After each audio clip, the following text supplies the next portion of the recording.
नमस्कार दोस्तों, ocean network में आपका स्वागत है।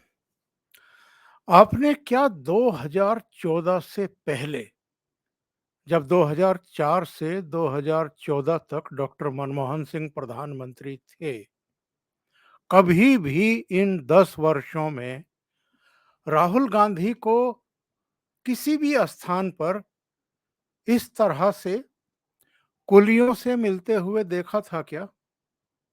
या कभी किसी खेत में गए हों, किसानों से मिले हों, मजदूरों का दुख दर्द उन्होंने पूछा हो, किसी ट्रैक्टर पर चढ़ कर के, सवार होकर के इस तरीके से फ़ोटोग्राफ खिंचवाते हुए कभी आपने देखा हो? या किसी बाइक मैकेनिक की दुकान में घुस गए हों और वहाँ वीडियो और फ़ोटो बनवा रहे हों, इस तरह से पेचकस हाथ में लेकर के, जैसे कि ये बहुत बड़े मिस्त्री हैं, या बाइक सुधारना सीख रहे हैं, उसकी मरम्मत करना सीख रहे हैं, या 2014 से पहले कभी आपने इस तरीके से ट्रक में सवार होते हुए, ट्रक की खिड़की पर लटकते हुए राहुल गांधी को देखा था क्या? और ट्रक में बैठ कर के दिल्ली से चंडीगढ़ तक की यात्रा करते हुए सुना था क्या? या किसी और रूट पर यात्रा करते हुए, और जो वीडियो बनवा रहे थे, फ़ोटो खिंचवा रहे थे, अंदर की लाइट वग़ैरह जलवा करके और कुछ एक्स्ट्रा लाइट लगवा करके अपनी वीडियोग्राफ़ी करा रहे थे।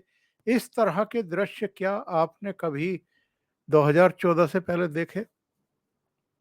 नहीं देखे होंगे, क्योंकि ये कभी आम आदमी के बीच में जाना गवारा करते ही नहीं थे, इनको पसंद ही नहीं था।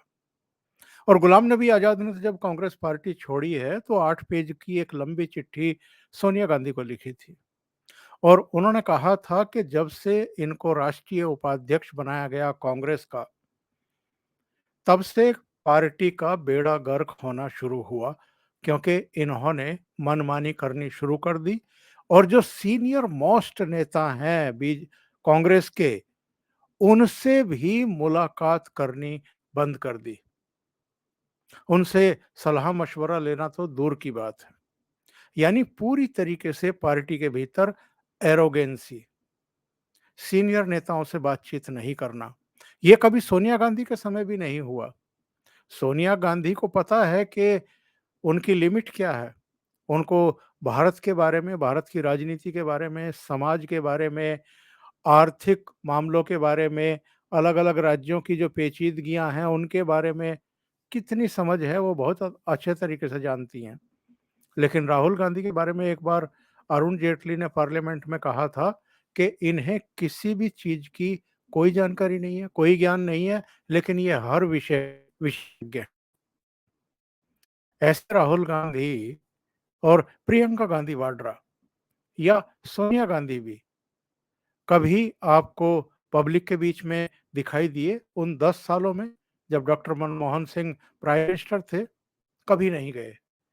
और आजकल क्या कर रहे हैं? आजकल एक आध सीन मैं आपको और दिखाता हूँ। ये हैं दानिश अली। दानिश अली के घर गए और उनको गले से चिपटा लिया और उनसे कुछ अतिरिक्त मोहब्बत जो है, ये दिखाई देते हुए इन्होंने एक ट्वीट भी किया उसके बाद कि नफ़रत के बाज़ार में मोहब्बत की दुकान। अब ये नफ़रत का बाज़ार, मोहब्बत की दुकान, ये तो इनका ट्वीट आया, ये सीन आए और शाम होते-होते उसका तो भंडा फूट गया। क्योंकि इनके जो हरियाणा के प्रदेश कांग्रेस अध्यक्ष हैं उदय भान सिंह, उन्होंने प्रधानमंत्री के बारे में भी बहुत आपत्तिजनक बात कह दी और राज्य के मुख्यमंत्री मनोहर लाल खट्टर के बारे में भी। और इससे पहले भी पता नहीं कितनी बार और कैसी-कैसी गालियाँ ये लोग प्रधानमंत्री नरेंद्र मोदी के प्रति निकाल चुके हैं। तो ये जो ढोंग और पाखंड है कि साहब नफ़रत तो करते हैं नरेंद्र मोदी और मोहब्बत की दुकान खोल रखी है हमने। इनके जो बयान हैं, सदन के भीतर भी, सदन के बाहर भी, देश के भीतर भी और देश के बाहर भी, जिस तरह का ये बयानबाजी करके एक माहौल क्रिएट करना चाहते हैं और भारत की छवि खराब करना चाहते हैं, नरेंद्र मोदी से घृणा के चलते, नफरत के चलते, वितृष्णा के चलते, उसी का नतीजा है कि ये लगातार लोगों की निगाहों से और ज़्यादा गिरते जा रहे हैं। अब मैं आता हूँ उस पॉइंट पर जिसके लिए आज ख़ास तौर से मैंने ये प्रोग्राम बनाया है। आपको ध्यान होगा, जब 31 अगस्त और 1 सितंबर को मुंबई में इनकी जो इंडिया अलायंस है उसकी बैठक चल रही थी, तो तब पहले दिन यानी 31 अगस्त को राहुल गांधी ने अलग से एक प्रेस कॉन्फ्रेंस कर दी थी। और किस मुद्दे पर प्रेस कॉन्फ्रेंस की थी? इन्होंने कहा था कि फाइनेंशियल एक्सप्रेस में और गार्जियन में, ये इंग्लैंड के और अमेरिका के अखबार के, उनमें साहब एक स्टोरी छपी है, और जो हिंडनबर्ग की रिपोर्ट में आया था गौतम अडानी के बारे में, इन आरोपों की इन अखबारों में जो रिपोर्ट छपी है उसमें पुष्टि हुई है। 27-28 दलों को वहां पर बुलाया गया था माथापच्ची करने के लिए कि साहब संयोजक कौन हो इस गठबंधन का, सीट शेयरिंग पर माथापच्ची कर लें, बैठ लें, उसका फॉर्मूला तय कर लें, लोगो वगैरह के बारे में जानकारी साझा करके उसको फाइनल करें। लेकिन राहुल गांधी अलग से अपनी दुकान बढ़ा रहे थे, चढ़ा रहे थे, जो ममता बनर्जी को बहुत नागवार गुजरी। ममता बनर्जी से गौतम अडानी के किस तरह के रिश्ते हैं, या शरद पवार से किस तरह के रिश्ते हैं?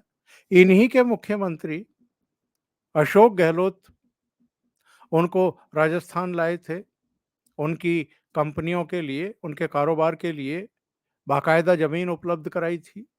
गौतम अडानी ने कहा था कि मैं राजस्थान में 60,000 करोड़ रुपया निवेश करूंगा।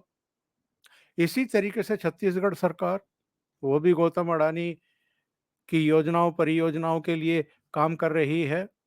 लेकिन राहुल गांधी जब भी मौका लगता है तो गौतम अडानी के खिलाफ बैठ जाते हैं प्रेस कॉन्फ्रेंस करने के लिए, और फिर शुरू हो जाते हैं।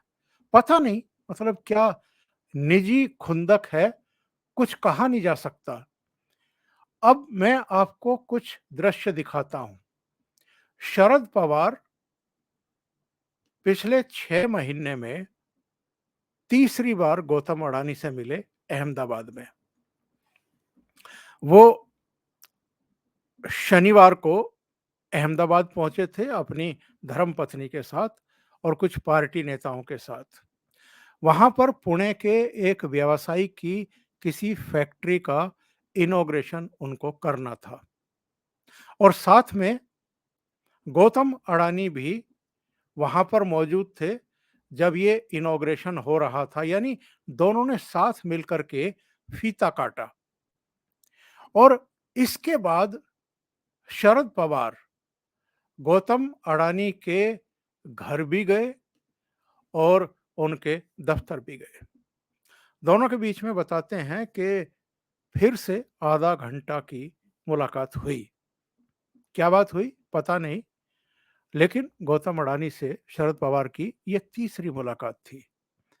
पहली मुलाकात 2 घंटा मुंबई में उस समय हुई थी, अप्रैल में, जब ये हिंडनबर्ग की रिपोर्ट को लेकर के कांग्रेस और कुछ दूसरे विपक्षी दल पार्लियामेंट का सेशन चलने नहीं दे रहे थे और जेपीसी की मांग कर रहे थे। तो शरद पवार ने, आपको याद होगा, उस समय बयान दिया था कि जेपीसी की के गठन की कोई जरूरत नहीं है, क्योंकि जेपीसी की जांच के बाद कमेटी की जो रिपोर्ट आती है वो बहुमत के आधार पर होती है, और जो सत्ता पक्ष होता है जेपीसी में उसी का बहुमत होता है। इसलिए अगर सुप्रीम कोर्ट एसआईटी गठित कर रही है, जांच कमेटी गठित कर रही है, तो वो सफिशिएंट है। और वैसे भी शरद पवार ने ये भी कहा था कि ये जो हिंडनबर्ग है, इसका तो नाम ही हम पहली बार सुन रहे हैं, जिसको लेकर के ये पार्लियामेंट को नहीं चलने दी जा रही है, बाहर भी हंगामा, प्रेस कॉन्फ्रेंस, और अडानी के बहाने एक तरीके से प्राइम मिनिस्टर को निशाने पर ले रहे थे। राहुल गांधी बार-बार प्रेस कॉन्फ्रेंस कर रहे थे और एक हंगामा खड़ा कर रखा था। तो शरद पवार ने कहा कि ये विदेशी कंपनी है और इसकी विश्वसनीयता क्या है? हम तो पहली बार इसका नाम सुन रहे हैं और वो हमें बताएँगे कि गौतम अडानी क्या है। उन्होंने कहा कि मैं गौतम अडानी के बारे में जानता हूँ, बहुत ही ईमानदार, बहुत ही मेहनती और बहुत संघर्ष करके वो इस स्थान तक पहुँचे हैं। तो 50% हवा तो शरद पवार ने उसी समय इनकी मुहिम की निकाल दी थी। इसके बाद उनकी दूसरी मुलाकात जून में हुई, करीब आधा घंटा की वो मुलाकात थी और तीसरी मुलाकात कल यानी शनिवार को अहमदाबाद में हुई। जब इन्होंने मुंबई में प्रेस कॉन्फ्रेंस की थी, इंडी अलायंस के इतर, आपको याद होगा ममता बनर्जी बहुत नाराज हुई थी और जब मीटिंग शुरू हुई थी तो उन्होंने राहुल गांधी से और कांग्रेस के नेताओं से पूछ लिया था कि यहाँ पर अगर सारे दल इकट्ठा हैं तो आपने सबसे बात किए बिना, यानी सबको विश्वास में लिए बिना अलग से प्रेस कॉन्फ्रेंस क्यों की? यानी ममता बनर्जी इस बात को लेकर के भी नाराज थी कि ये गौतम अडानी पर तो हमला कर ही रहे हैं, पर अपनी राजनीति चमकाने की भी चेष्टा कर रहे हैं। तो ममता बनर्जी और शरद पवार दोनों के गौतम अडानी से जिस तरह के रिश्ते हैं, उसके चलते, और मैं केवल इनकी बात नहीं कर रहा हूं, मेरे पास एक कोलाज है, जरा इसमें देखिए। यहां गौतम अडानी राहुल गांधी के जीजा रॉबर्ट वाड्रा के साथ दिखाई दे रहे हैं, नीचे शशि थरूर के साथ दिखाई दे रहे हैं, इसके नीचे केसीआर के साथ दिखाई दे रहे हैं, राइट साइड में शरद पवार के साथ, इसके ठीक ऊपर अशोक गहलोत के साथ और सबसे ऊपर ममता बनर्जी के साथ दिखाई दे रहे हैं और बीच में नरेंद्र मोदी के साथ भी दिखाई दे रहे हैं। लेकिन ये क्या करते हैं राहुल गांधी? ये किसी और का नाम नहीं लेंगे, ममता बनर्जी का नाम नहीं लेंगे, शरद पवार का नाम नहीं लेंगे, अशोक गहलोत का नाम नहीं लेंगे, रॉबर्ट वाड्रा का भी नाम नहीं लेंगे जिनकी तस्वीर उनके साथ है। नरेंद्र मोदी का नाम लेंगे, नरेंद्र मोदी पर अटैक करने की कोशिश करेंगे। और कई बार तो लगता है कि राहुल गांधी को अब इनके घटक दल के सहयोगियों ने ही गंभीरता से लेना बंद कर दिया है। सबको लगता है कि ये नॉन सीरियस बातें कर रहे हैं, कंट्रोडक्टरी बातें कर रहे हैं। एक तरफ कहते हैं कि नफरत के बाजार में मोहब्बत की दुकान खोले बैठा हूं, दूसरी तरफ इन्हीं की पार्टी के नेता प्रधानमंत्री के बारे में और उनकी पार्टी के अलग-अलग मुख्यमंत्रियों के बारे में बहुत ही आपत्तिजनक भाषा का इस्तेमाल करते हैं और प्रधानमंत्री एक्चुअल में किस तरीके से काम करते हैं, शनिवार को ही एक घटना से पता चलता है। वाराणसी में थे, वहां पर एक इंटरनेशनल स्टेडियम की आधारशिला उनको रखनी थी, जिस पर करीब 430 करोड़ रुपए का खर्चा आना है। यानी पूर्वांचल के लिए उन्होंने एक इंटरनेशनल लेवल का क्रिकेट स्टेडियम बनाने का फैसला किया, जिसको बीसीसीआई बना रही है। उत्तर प्रदेश सरकार ने जमीन उपलब्ध कराई और कुछ पैसा भी उपलब्ध करा रही है। उस समारोह में सुनील गावस्कर भी पहुंचे हुए थे, कपिल देव भी पहुंचे हुए थे, इसके अलावा गुंडप्पा विश्वनाथ, सचिन तेंदुलकर पहुंचे हुए थे, कई दूसरे क्रिकेटर जिनमें रवि शास्त्री से लेकर के कई लोग थे। बीसीसीआई के सारे पदाधिकारी थे जिनमें रोजर बिन्नी जो आजकल अध्यक्ष हैं, सचिव जो अमित शाह के बेटे जय शाह, उपाध्यक्ष राजीव शुक्ला जो कांग्रेस के नेता हैं लेकिन वहां पहुंचे हुए थे। और अद्भुत दृश्य ये देखने को मिला कि सचिन तेंदुलकर काशी विश्वनाथ मंदिर में भी गए और वहां उन्होंने जो जलाभिषेक है या कहिए कि जो पूजा पद्धति होती है उसके अनुसार बाकायदा पूजा पाठ किया और वो प्रधानमंत्री नरेंद्र मोदी से भी स्टेज पर मिले।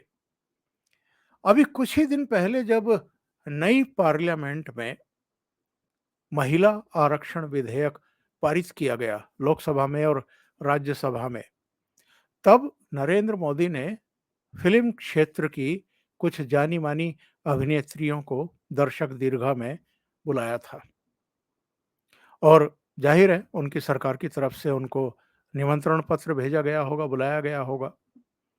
यानी प्रधानमंत्री तो एक अलग तरीके से देश में विदेश में एक मैसेज भेज रहे हैं कि जन जन और तमाम हस्तियां भी अब भारत को आगे बढ़ाने में अपना कंट्रीब्यूशन दे रही हैं। लेकिन विपक्ष वो किस तरह की राजनीति कर रहा है, वो किस तरह का दिखावा और किस तरह के पाखंड करता हुआ दिखाई दे रहा है। और अब तो लगने लगा है कि राहुल गांधी को उनकी पार्टी के लोग भी बहुत सीरियसली लेते नहीं हैं। मुझे लगता है कई बार कि वो अब मजा लेने लगे हैं।